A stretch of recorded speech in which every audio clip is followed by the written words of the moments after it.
ప్రజల్లో అద్భుతమైన ఉత్సాహం కనబడతా ఉంది.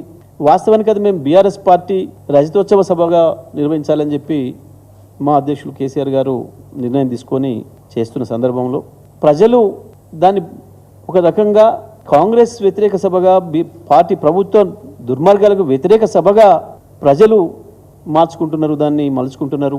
కాంగ్రెస్ పార్టీకి ఏదైతే ఓటేసి మేము అధికారంలో తెచ్చినామని భావించినరో అటువంటి వాళ్ళు ఇంకెక్కువ కసితోని మేము తప్పు చేసినాం, కేసీఆర్ను దూరం చేసుకొని కేసీఆర్ నుంచి విడిపోయి మేము ఆగమైపోయినాం, కాంగ్రెస్ మాటలు నమ్మి అని చెప్పి భావిస్తున్న వాళ్ళు ఎవరైతున్నారో వాళ్ళు ఎక్కువగా ఈ సభకు కథ రావడానికి, స్వచ్ఛందంగా రావడానికి సిద్ధపడుతున్నారు. అనేక చోట్ల మాకు సమాచారం కూడా ఇస్తున్నారు.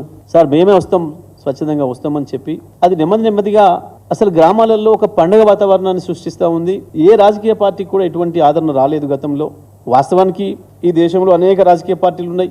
మేమే కొత్త వాళ్ళం, మాకంటే పాతయి 40-50 ఏళ్ళ ఇండస్ట్రీ, 70 ఏళ్ళ ఇండస్ట్రీ, మేము 140 ఏళ్ళ ఇండస్ట్రీ అని చెప్పుకుంటున్న పార్టీలు చాలా ఉన్నాయి. చాలా పార్టీలు చాలా సభలు చేసుకున్నాయి. కానీ ఏ పార్టీ సభ కూడా ప్రజల్లో చర్చకు దారి తీయలేదు. కానీ ఒక బీఆర్ఎస్ పార్టీ, కేసీఆర్ గారి పార్టీ నిర్వహిస్తున్న సభకే ఆ ఆదరణ వస్తూ ఉంది. గత చరిత్ర చూసుకున్నప్పుడు కూడా మేం పెట్టిన సభలే ఇప్పటి వరకు భారతదేశంలో రికార్డుగా ఉన్నాయి. మేము పెట్టిన సభని ఇంకొక సభ ఇంకోటి రికార్డు బ్రేక్ చేసుకుంది మేమే చేసుకున్నాం తప్ప ఇంకెవరితో కూడా కాలేదు. ప్రజల యొక్క స్వచ్ఛంద భాగస్వామ్యం, బీఆర్ఎస్ పార్టీకి, గులాబీ జెండాకు ఆ రకమైన ఆదరణ ఉంది. గతంలో సభ్యత్వ నమోదు సందర్భంలో చూసినప్పుడు కూడా మా పార్టీ సభ్యత్వం కావాలని చెప్పి ప్రజలు వచ్చి ఇళ్లలో అడిగి, గులాబీ జెండా కప్పుకున్న వాళ్ళు కనబడితే అడిగి నాకు సభ్యత్వం కావాలని చెప్పి తీసుకున్న సందర్భాన్ని చూసినాం. రోడ్డు పైన బెంచి కుర్చేసుకొని కూర్చుంటే సీరియల్లో నిలబడి సినిమా టికెట్లకు వచ్చినట్టుగా నిలబడి సభ్యత్వం తీసుకున్న సందర్భం కూడా ఒక టీఆర్ఎస్ పార్టీకి సొంతం. మరి ఆ పద్ధతుల్లో ప్రజల్లో ఆదరణ వస్తుంది. ఇవాళ చర్చ, గ్రామాలలో చర్చ బ్రహ్మాండంగా జరుగుతూ ఉంది. ప్రజలు కూడా 4-5 రోజుల ముందు నుంచే ప్రారంభమైన, ప్రత్యేకించి ఏ రైతాంగం అయితే కాంగ్రెస్ పార్టీ చేతిలో ఘోరంగా దెబ్బతిన్నదో, మోసపోయిందో, ఈ ప్రభుత్వం చేతితోని మోసానికి గురవుతుందో ఆ రైతాంగం ఇవాళ ఇంకెక్కువ కసిగా ఉన్నారు. కేసీఆర్ కనపడాలి, పోయి ఆ ఎలకతుర్తి మట్టిని ముట్టుకోవాలి, మేము చేసిన పొరపాటును సరి చేసుకోవడానికి ఒక మార్గం అని చెప్పి భావిస్తూ ఉన్నారు.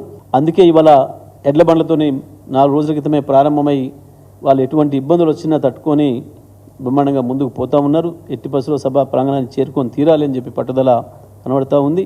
దారంటే కూడా రైతాంగం, ప్రజలు, మహిళలు పెద్ద ఎత్తున స్వాగతిస్తూ ఉన్నారు. అదే కాకుండా చాలా చోట్ల నుంచి కూడా ఇవాళ పాదయాత్రలతో బయలుదేరినరు, సైకిల్ ర్యాలీల ద్వారా బయలుదేరినరు, ఇంకా అనేక రకాల పద్ధతుల్లో ప్రజలు వస్తూ ఉన్నారు. దూర ప్రాంతాల నుంచి కూడా కొంతమంది మోటార్ సైకిళ్ళ మీద, కొంతమంది మేము ఆటోలకి కూడా తీసుకొని వస్తామని చెప్పి బయలుదేరుతూ ఉన్నారు స్వచ్ఛందంగా.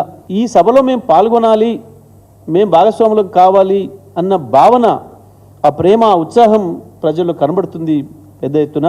తెలంగాణ వ్యాప్తంగా ప్రతి గ్రామంలో ఈ జిల్లా ఆ జిల్లా అని తేడా లేదు, ఈ తాలూకా ఆ తాలూకా అని లేదు, ప్రతి చోటు నుంచి కూడా ఆ భావన కనబడుతూ ఉంది.